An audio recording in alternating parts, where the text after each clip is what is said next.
Hello, everybody. Today I want to talk to you about a Christmas present, if you want to look at it that way, that I have planned. So right behind me, you see our cabinets. So we purchased this house about 11 plus years ago. It was a model home. At that time, having dark stains was kind of the thing, if you will. However, now most of the houses have a lighter trim, especially like white, if you will. So that's going to be actually the Christmas present that I have planned for the family. They're out of town, so I'm going to kind of talk a little bit about what the project is and what are the different options that I kind of considered.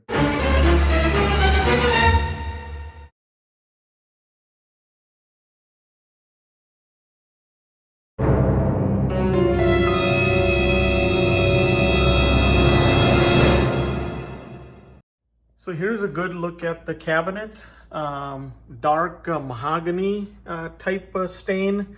These are not raised panel, as you can see, kind of a simple cabinet style, if you will. The cabinet doors, even after 11 or so years, are actually in really good shape. And that's why I'm, kind of thinking about rather than leave the stain the way it is potentially look at, painting these white. So as you can see, our center island countertop is also pretty dark. And as we actually walk back here, so the kitchen is fairly large. But again, because of the dark stain, I think it has its day. We have enjoyed it thoroughly until now, but now, I'm thinking about this as the Christmas gift or present, however you want to call it. So that's what the project is, and I'm going to walk you through some of the things that I So for painting, I did consider a couple of different options. One is the traditional way, which is, sand down the cabinets to bare wood. And then go with the traditional primer, and then go with a paint on top. But we're going to do something a little bit different, a little bit easier. So what I'm going to do actually is use a deglosser. The biggest focus is going to be on cabinets that are very close to the stove. Those tend to get a lot of greasy and oily kind of patina on them. So we're gonna remove that. We're gonna use a liquid deglosser. They're also called as liquid sandpaper, if you will. I do have some 220 grit sandpaper that I might end up using. So what I'm gonna do is try the deglosser only. Do a couple of coats of the primer and the paint mix, so all in one, if you want to look at it that way, and see how that goes. If it still shows a little bit of a coverage issue, or the paint is not sticking to the pre-stained surface, then I may have to go ahead and add a little bit of texture by sanding it a little bit. With these kinds of projects, you don't really have to sand it down to the bare wood and get the entire stain off. You just want a little bit of a roughness there so that the new paint can actually grab onto it. So that's what we're going to do. As you remove the cabinets, cabinet doors, just make sure that you are marking the hardware that comes off. So for example, here you see this is the upper cabinet, number 1, because I'm starting from left as my number 1, and B stands for bottom left. This is just my way of doing it. You can do it any way it works for you. But take down all the cabinet doors, and the most important thing would be make sure you remove these bumpers. Those we will replace those later. And then assess which of the doors are going to require the most amount of work, which ones have the highest amount of oil or grime. So here are couple of doors that are on the left side of the kitchen, further away from the cooking and oils and greases and whatnot, and you can actually feel not a lot of residue on these. Maybe just a little bit of dust and dirt, you can kind of see in the corners. But overall, these cabinet doors are going to be less work as compared to the cabinets that are directly above the cooking stove. So here is the liquid sandpaper that we talked about, and the paint I'm going with. I'm going to go with the white. Here are a couple of cabinets. These are the back sides. This is what I'm testing currently. So I've already, these are from the top of the stove. I've already applied the liquid sandpaper or deglosser, and you can actually feel, there is the oil, any kind of grime, all that is gone. So fairly smooth, not a lot of grabbing that you sometimes feel with the oily substrate. All of that is gone. Hello, we have taken our cabinet doors off. All the hardware has been marked and tagged. Now I'm gonna degloss the cabinet doors. We're starting with the uppers, and then we're gonna do the same thing for the bottom cabinets as well as the center island. So I'm using a liquid sandpaper product, and the way you use it is, so our cabinets, obviously your cabinets may be a little bit different. The grain is very, very smooth. So these are not like oak cabinets, where you would have some deeper grains. These are also not raised panel cabinets, so there's just a little bit of a reveal there. So what you really want to do is, so the deglosser's job, even though it says, it's a liquid sandpaper, all it is, it's actually a deglosser, okay? So what you want to do is I've taken the deglosser, a little bit of the deglosser off into a container, so I can work, on one or two cabinets at a time. And the first thing I like doing, this is again, your cabinets may be different. The amount of oil and grease on your cabinets may be different. I'm using a standard paper towel. And the first thing I'm gonna do is just apply a decent amount of the deglosser on all surfaces. Now I'm not using a TSP one. So this is not a TSP concentrate. This is something that is called as a TSP substitute. So step one, at least for me and our cabinets, is just get the one of the cabinet door or surround for that matter, just get it wet, and let it sit there for maybe, 10, 15 seconds or so. Just make sure you get into all nooks and crannies, typically any reveals, or if you have raised panel. I'm going to close the container because this is a product that has solvent. Then I'm going to take a fresh rag. And what you want to do, again, with our cabinets, I'm actually starting with the outside of the cabinets, and I'm going to go in a slightly circular motion,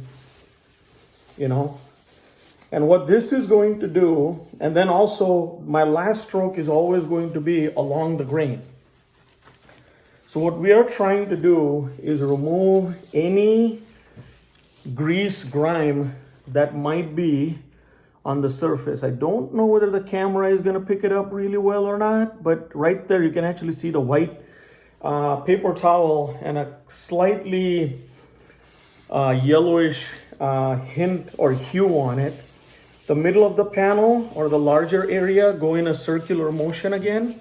And your last stroke, the reason you want to go in a circular movement, by the way, or motion, is if your cabinet wood has a little bit of a grain, you want to try to remove as much of the buildup, the oils, the grime from any of those nooks and crannies of your grain pattern. Now, we don't have a pretty deep grain, but I'm still following that same thing.